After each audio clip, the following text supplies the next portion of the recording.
Mesdames et messieurs, très heureuse de vous retrouver dans cette édition du journal sur FM Télévision. Mesdames et messieurs, bonsoir et bien. Tout de suite, le journal. Rétrospective, mesdames et messieurs, merci de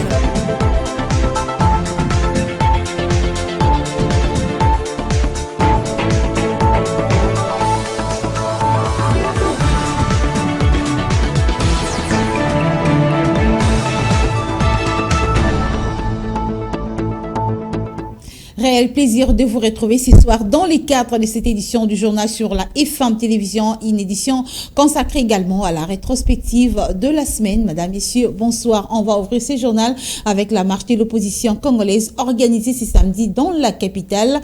Une marche qui a été par la suite réprimée par la police suite à plusieurs dérapages, nous dit Ruth Dinonzei dans son reportage.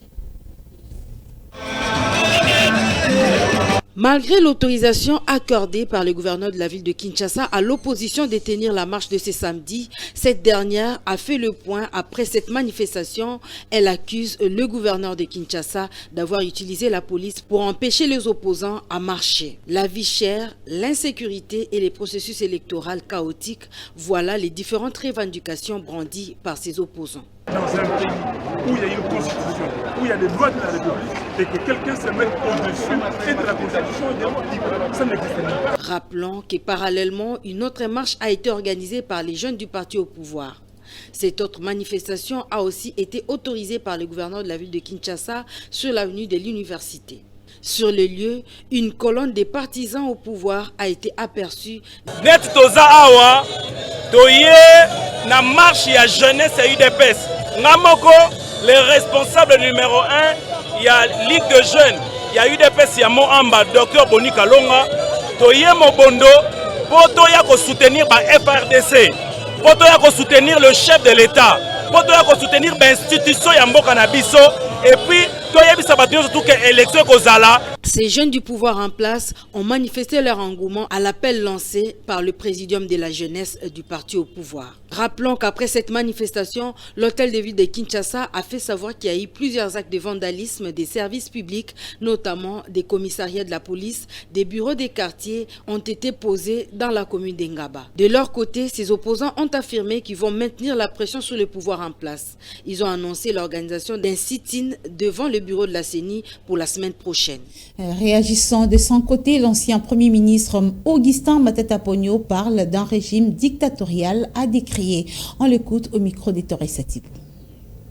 C'est un régime dictatorial, on n'a pas vu ça à l'époque de Kabila, ça c'est des choses qu'on a vues à l'époque de Mobutu. Donc, si ce qu'édisme actuel est égal kabilisme. 2. Nous marchons contre un processus électoral chaotique. Il y a une fraude massive qui est préparée de près de 6 millions de personnes fictives pour pouvoir faire passer la candidature de M. Tshisekedi. Ça c'est grave, nous ne pouvons pas accepter. C'est un match gagné d'avance. 3. La vie chère. Chers amis, vous aussi, vous vivez dans ce pays. Les prix montent chaque jour. Les taux d'échange se déprécient chaque jour. Pendant ce temps, et ils en profitent pour remplir leurs poches. Nous sommes avec la population veut la fin de ce régime qui ne fait qu'appauvrir la... Et parlons à présent de la marche de soutien aux institutions et aux forces armées de la République démocratique du Congo organisée par la jeunesse de l'IDPS où l'ASBEL bâtissant un Congo fort du président national Tony Dio a également marqué sa présence à la dite marche ce samedi 20 mai en République démocratique du Congo. Torres Satibou encore une fois. L'ASBEL, bâtissant un Congo fort du président national Tony Dino et son coordonnateur Missi Mwamba qui se range derrière la vision du chef de l'État Félix Antoine Tshisekedi Tshilombo avait répondu présent à la marche de soutien aux institutions de la RDC et aux forces armées de la République démocratique du Congo ce samedi 20 mai 2023 dans une ambiance bon enfant. Son coordonnateur Missi Mwamba n'avait pas tari de mots pour faire appel à toutes les forces vives de la nation à soutenir le chef de l'État Félix Tshisekedi Tshilombo, pourquoi pas lui donner un second mandat au sommet de l'État.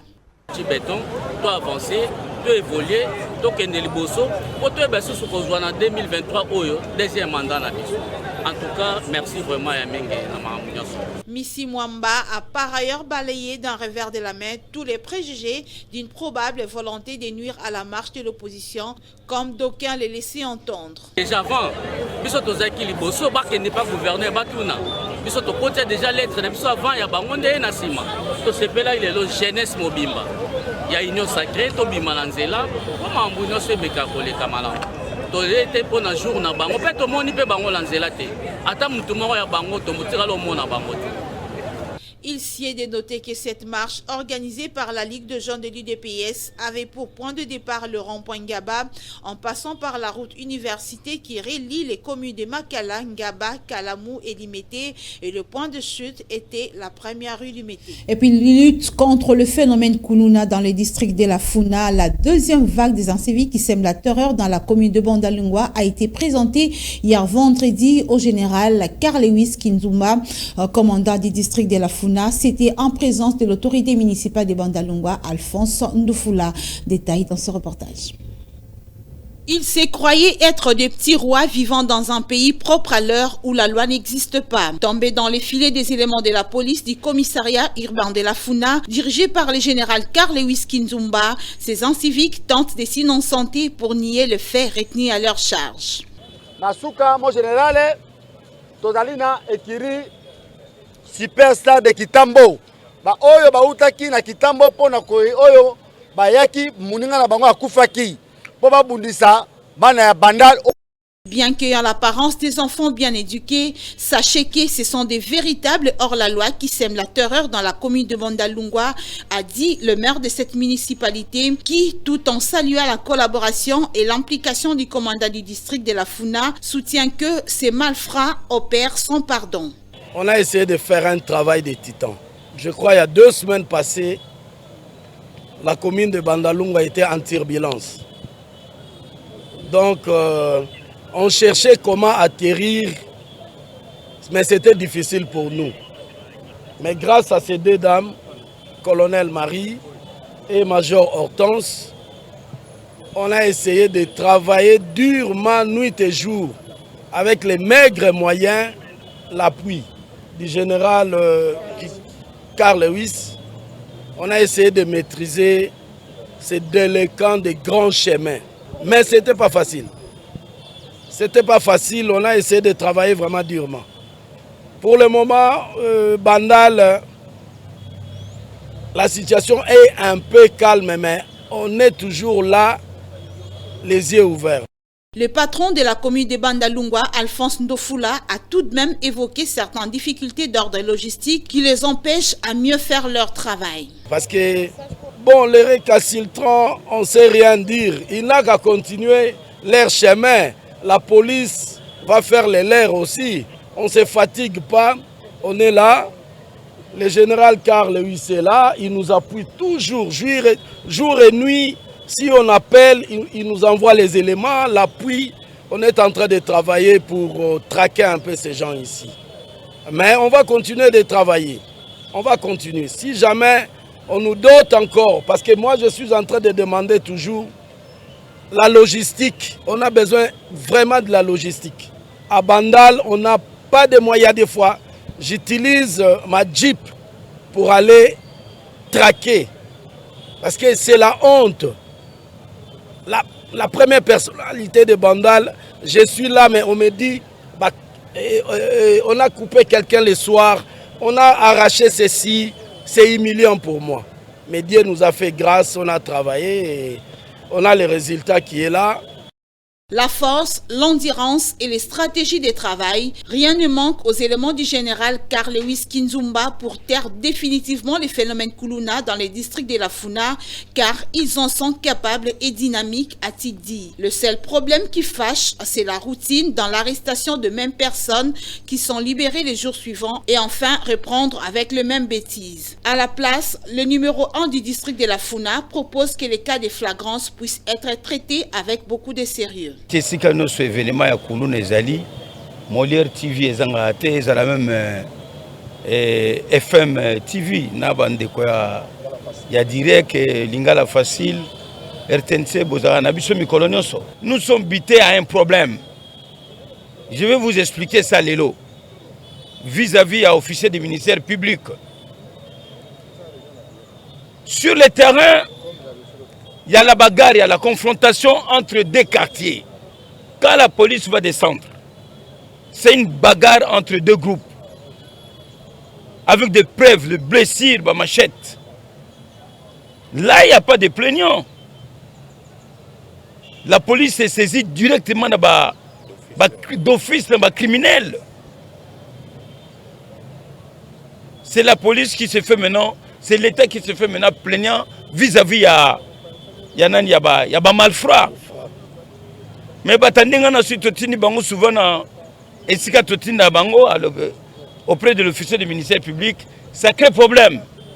Peut-être le magistrat est bité, il ne sait pas quoi faire. Automatiquement, ils sont relaxés parce qu'ils ne sont pas chargés. Alors, les Camerounais ont lancé appel à l'autorité, pourquoi pas le ministre de la Justice, pour le Kouana, ils ont créé un sérieux problème. Les mêmes malfaiteurs qui sont très bien connus, ont été interpellés. Comme on dit, la loi est dure, mais c'est la loi. Dire Alex, c'est Lex. Ezala Yamabe, mais raison ezali à côté Kabango. Moi, pas Kolobalika Moussoso, ezalité. Quant à ces malfrats surnommés Mobondo, le général Karl Lewis Kinzumba, ça manque, car devant la loi, tout genou des inciviques fléchit. Au moins, Oyo, ezande liboma, sentiment, ozukaka, ba effigie, ceux qui anini, otie na mutu. Mais je vais que l'oko na yo, otie na nzoto na yo, ebi provenance nangote. Leloye wana te. Soyi batali na ba parce que batu wana bazo sala biloko wana bandeko na biso. O bazo sala biloko wana. Biso tuza bata sécurité, ce qui concerne la sécurité, on se le dise. Mais ye wana na ba effigie na bo filmer. Il va parler. Sogazali moko kati na bango. O a sali déjà équipe d'avance. Akolobele yango. Et puis hôtel de machette nae avec bande rouge, hôtel bande rouge à Kanyango na mutu, ils ont une incantation sur mutalati rouge, c'est-à-dire que aza mutabondoki. Yewana kangami, tohotinde aki des droits, ya aucun de parqueté, ya que directement dans le service de sécurité, service d'intelligence, on va s'occuper de lui. Ya aucun de parqueté. Quoi dire encore si ce n'est pas se conformer à la loi? Garde donc au récalcitrant car les viseurs du général Karl Lewis Kinzumba sont braqués sur les inciviques qui tenteraient de se méconduire. On va ouvrir à présent la page rétrospective de la semaine. Le nouveau commandant de l'EAC a pris officiellement ses fonctions hier vendredi à Goma, dans la province du Nord Kivu. Le général des divisions Alfaxar Moutouri a été accueilli par plusieurs autorités de l'EAC dès son arrivée dans la ville volcanique, nous dit Patringo. Le nouveau commandant de la force régionale de l'EAC, qui a commencé par saluer ce qu'il appelle progrès réalisé par son prédécesseur, exhorte ses troupes à opérer en conformité avec l'accord sur leur statut et des règlements d'engagement. Il y a certainement de leçons à tirer de l'expérience passée qui peuvent nous permettre de nous améliorer en vue d'atteindre le résultat final, renseigne le général de division Afaxar Moutouri Kyougou. Pour lui, l'EAC doit s'efforcer d'apporter la paix aux citoyens de l'Est de la RDC qui croupissent dans l'insécurité. En collaboration et en coopération avec toutes les personnes impliquées, nous pouvons utiliser efficacement leurs efforts et leurs idées pour atteindre nos objectifs, dit-il ensuite, tout en soulignant que l'engagement de la force régionale de l'EAC a travaillé avec toutes les parties prenantes de la région, y compris les entités de la société civile, restent forts. Malgré cette installation, la force régionale de l'EAC est désapprouvée en RDC par quasiment toutes les couches de la population. Dernièrement, le chef de l'État a été très critique vis-à-vis de cette force, accusée de cohabiter avec les rebelles du M23 soutenus par le Rwanda, qu'ils sont pourtant censés combattre. Kinshasa attend des troupes de la communauté des États de l'Afrique de l'Est, de manière claire, l'application d'un mandat offensif comme recommandé dans les sommets d'Angola et du Kenya. Pour rappel, la RDC a fait appel aux militaires de la SADC pour combattre les M23 RDF et d'autres groupes armés qui écument la population de l'Est. Parlement à présent, Jean-Pierre Bemba est attendu à la commission défense sécurité de l'Assemblée nationale dans les tout prochains jours. L'annonce a été faite le mercredi par les présidents de cette commission. Le vice-premier ministre en charge de la défense doit répondre à plusieurs questions liées à son secteur. Commentaire. Il sera question d'échanger autour de différents points, notamment le déploiement des troupes de la SADC, la mission des éléments de la force régionale de l'EAC, ainsi que la cohabitation de ces forces aux côtés des FARDC. Selon Bertin Mobonzi, président de cette commission qui a fait cette annonce, la démarche est déjà en cours pour échanger avec le vice-premier ministre en charge de la Défense, Jean-Pierre Bemba. Des options seront levées, a ajouté Bertin Mobonzi, au niveau de l'Assemblée nationale en rapport avec la présence des forces de différentes organisations dans l'Est du pays. À l'en croire, la commission Défense et Sécurité attend que le bureau de la Chambre basse du Parlement accède à la demande formulée par cette commission pour examiner la question avec le vice-premier ministre en charge de la défense nationale et celui des affaires étrangères. Bertin Mobonzi a par ailleurs rassuré qu'en dépit des difficultés rencontrées, des dispositions sont en train d'être prises pour démanteler tous les réseaux mafieux, déstabilisent la paix dans l'est de la RDC. Pour rappel, lors d'un sommet en Namibie, les pays membres de la SADC ont acté le principe d'un soutien militaire à la RDC, une force qui doit se déployer dès le mois de juin prochain, principalement dans le Nord Kivu, dans l'est du pays où est présente l'armée rwandaise sous couvert du M23 qui a conquis une partie de la province. Dans l'entretemps, les relations restent tendues entre le gouvernement congolais et la force régionale de l'EAC déployée depuis le mois d'août dernier. Kinshasa l'accuse d'inefficacité et laisse entendre que les contingents est-africains pourraient quitter le pays de l'arrivée des troupes de la SADC dans la province. Et de son côté, le président de la Chambre haute du Parlement, Modeste Bahati Lukwebo, séjourne à Switzerland où il prend part à la 10e réunion consultative de l'Association des Sénats d'Afrique et du monde arabe. L'heure est plutôt à la recherche de solutions pour résister aux crises à venir. Parmi les solutions possibles, nous pouvons citer la diversification des économies d'Afrique et du monde arabe, la mise en place d'un cadre juridique uniforme entre les États en ce qui concerne la circulation des marchandises, la réduction des taxes dans l'import-export, l'intensification de l'agriculture, l'élevage et la pêche en y instaurant des techniques modernes, le subventionnement des particuliers en soutenant les initiatives privées dans l'octroi des moyens matériels et financiers, l'organisation de la chaîne de production, de commercialisation et de consommation accompagnée des mesures d'incitation à la consommation des produits locaux. Il faut attendre au moins 5 mois avant de voir la situation de la pénurie des maïs s'améliorer.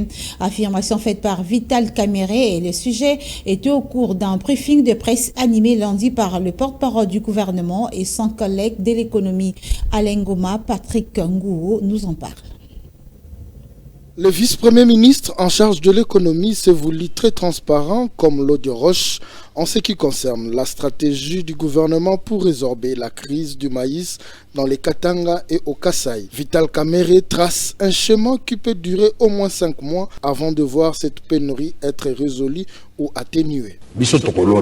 Nous savons que nous allons s'aimer, on ne sème pas le matin pour récolter les soirs. Ça ne se passe pas comme ça. On va dire la vérité aux Congolais. Pour le maïs, il faut au moins 3 mois pour la germination, puis au moins 1 mois avant que cela sèche. La pénurie de maïs et la vie chère, c'est aussi l'une des raisons de la marche de l'opposition projetée pour le 20 mai. Le patron de l'économie nationale a remis en cause cette démarche. Laissez-les marcher, puisque pour eux, c'est ça la solution. Au lendemain de leur marche, Les produits vont arriver au marché comme ils les pensent. Moi, j'aurais voulu qu'on me dise « Caméré, ta politique est mauvaise ». Par ailleurs, l'ancien directeur de cabinet de Félix Tshisekedi a vanté la stabilisation du taux d'échange depuis son arrivée en tête de ses ministères. Je suis ministre de l'économie depuis un mois et le taux d'échange n'a pas bougé ou presque. Il y a eu même légère baisse. Je ne peux pas en faire une publicité parce que le taux officiel est de 22,5. En parallèle, c'est autour de 23, alors qu'on frôlait le 24. Il faut aussi encourager lorsqu'on fait du boulot.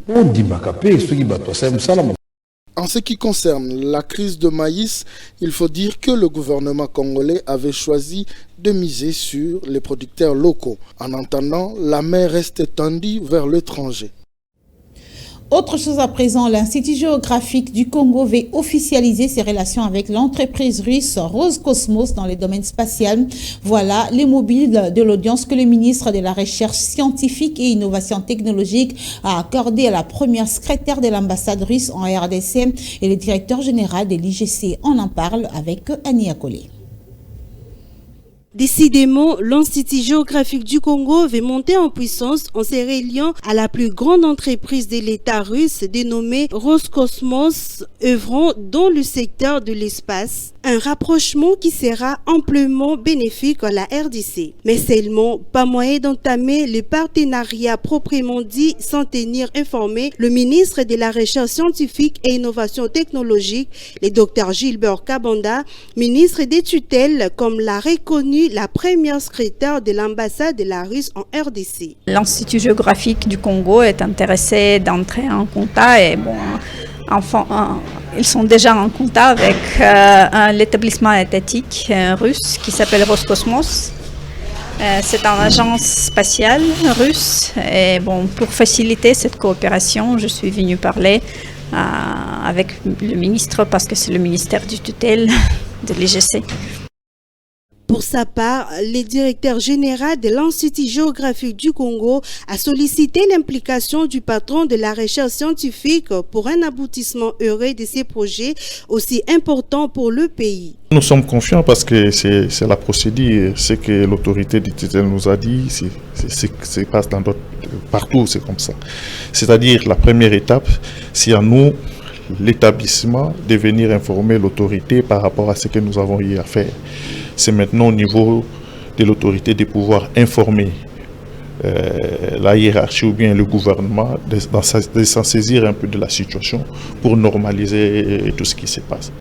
En attendant, les deux établissements continuent de travailler pour réunir le nécessaire sur le plan administratif, notamment avant leur officialisation très certaine par les gouvernements congolais.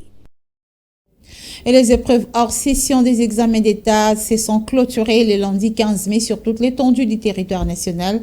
Comme au début de ces épreuves, les élèves croient dur comme fer en leur réussite certaine. Reportage Alexandre Paulin-Camonia. Décidément, les épreuves hors session des examens d'État étaient un succès. S'il faut croire les déclarations des élèves finalistes, de la dissertation à l'épreuve orale, en passant par des jurys pratiques. Ces élèves disent avoir donné le meilleur d'eux-mêmes et se disent confiants des résultats.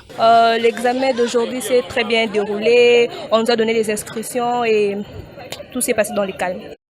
Seulement, pas moyen d'imaginer des roses sans épines, cet élève finaliste a pu déceler quelques problèmes organisationnels. Non, la difficulté était qu'on faisait les examens en retard, on venait avant même pour nous examiner, ça demandait qu'aller signaler, c'est ça qui était la difficulté.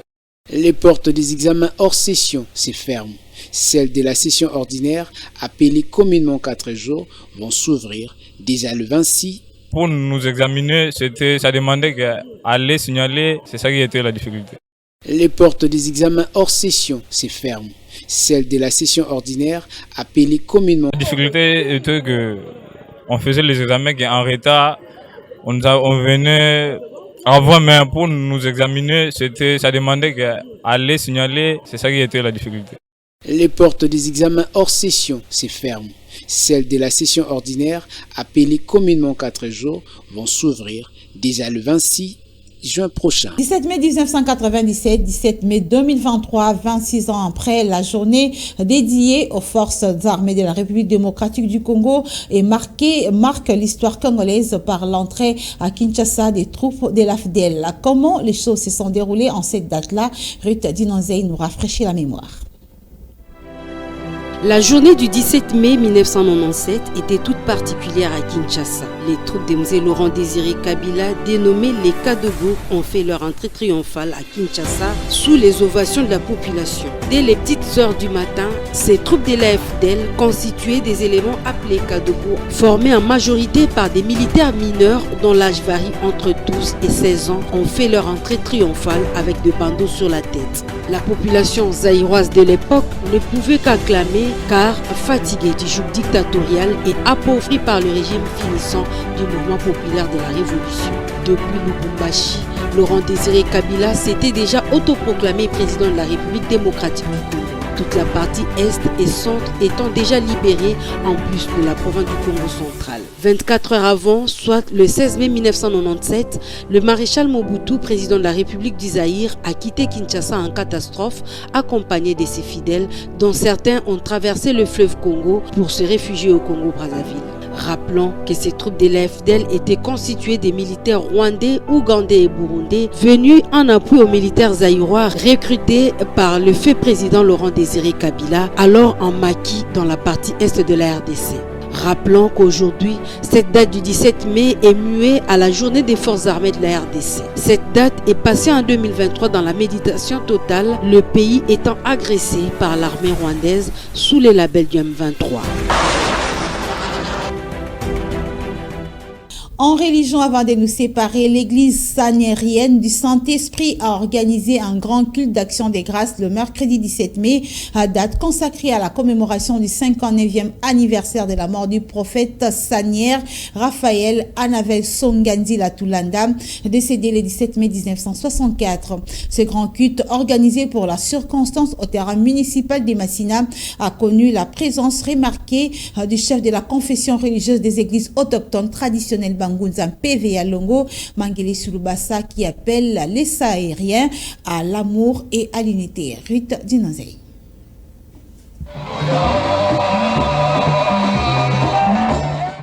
Ces grands cultes placés sous le thème la victoire par la fidélité et la persévérance a connu un engouement des fidèles de l'église saniérienne du Saint-Esprit sortis de tous les coins de la capitale et provinces environnantes qui sont venus pour rendre gloire à Dieu pour les combats de son serviteur. Le prophète sanier Raphaël Anavel Songanzi Latulanda. Ye prophète alobaki ke mokolo ya kokufa et cause à la date ya libération ya Congo. Bomonaki le 17 mai avec l'entrée AFDEL mboka o ezalaki libéré na maboko ya Nkoi. Wapi kuna lobaki lisusu mokolo ya kokufa na prison ya Makala bokomona lotiliki na Kinshasa mobimba ekokende na tango wana 1964 ya yo kokufa na 64 lotiliki ebane kokende na ngumba Kinshasa te mais silaki kokende lolenge ya alobaki ke mupepa makasi robeta toitiri ya prison kolongwa pe salamaki ndenge wana. Messieurs Danimbaya et Maître Serge Kanga, tous les deux responsables du parti de l'Alliance des nationalistes pour un Congo émergent ANC, qui ont pris part à ces grands rendez-vous sacrés, saluent le combat du prophète Sanière et promet leur implication pour sa réparation. Comme nous pouvons le constater aujourd'hui, nous sommes au milieu de membres de cette église qui nous a fait honneur de nous inviter. Comme ils font partie de la RDC, qui est notre souci, nous sommes venus répondre et nous sommes très heureux de participer à ce culte qui commémore le 59e anniversaire de sa disparition. Pour l'église, nous tokoki kolobaka que lobbying il faut ça les mayamakasi. Lobbying ezali na sens que biso ba politique il faut topesa maboko na lingomba pour ba reconnaître l'état à reconnaître ba ya lingomba oyo a sala mabe. Po ete efungola nzela na makambo ebele po azali prophète moko kati ya ba prophète baindo ya biso oyo abundela peuple abundela moto moindo po azwa comment dirais-je indépendance tant spirituelle morale que indépendance normale ndenge to monaka. Alors lelo ndenge biso to yaki ezalaki pe pona ko sangana na baninga oyo ya biso ya église sanieriste de façon à ce que na lokumu nyonso bakopesa na prophète Sanière Songanzila biso tosangana na bango komba ya bango ekoma komba na biso. Et pour sa part, le pasteur Kawissi, représentant les gars de l'église saniérienne du Saint-Esprit, circonscrit l'importance de ces grands cultes et soutient que le développement de la RDC dépend également par la réparation par les gouvernements des Congolais qui ont milité pour l'émergence du pays. Non seulement commémorer le 59e anniversaire, mais également prier pour la délivrance de ce pays.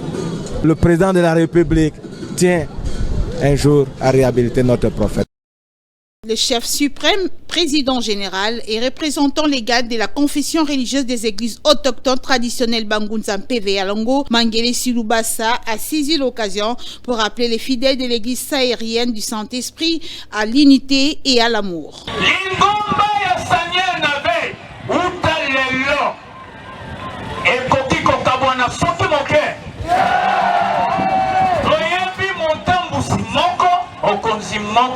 Ligomba pemo na kombo ya Nzambe ya likolo en tant que chef suprême na kombo ya l'état congolais okola lelo bakoko bakokanga Nzamba kokanga l'état kokanga oya komeka lisusu kotia double na lingomba ya Sanière na pesi na bakoko lingomba ya Sanière na veille na lingiki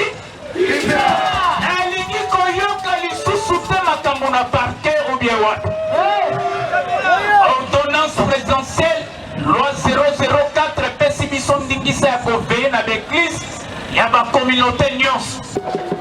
C'était un moment de double connotation. D'abord, rendre gloire à Dieu. Ensuite, célébrer le message du prophète Sanière Anavel qui avait prédit les dates du 6 avril et 17 mai comme journée chômée et payée qui aujourd'hui s'est concrétisée, surtout avec la reconnaissance par les présidents de la République Félix Antoine Tshisekedi Tshilombo de la date du 6 avril, journée de la conscience africaine dont les combats du prophète Simon Kimbangu a été reconnu.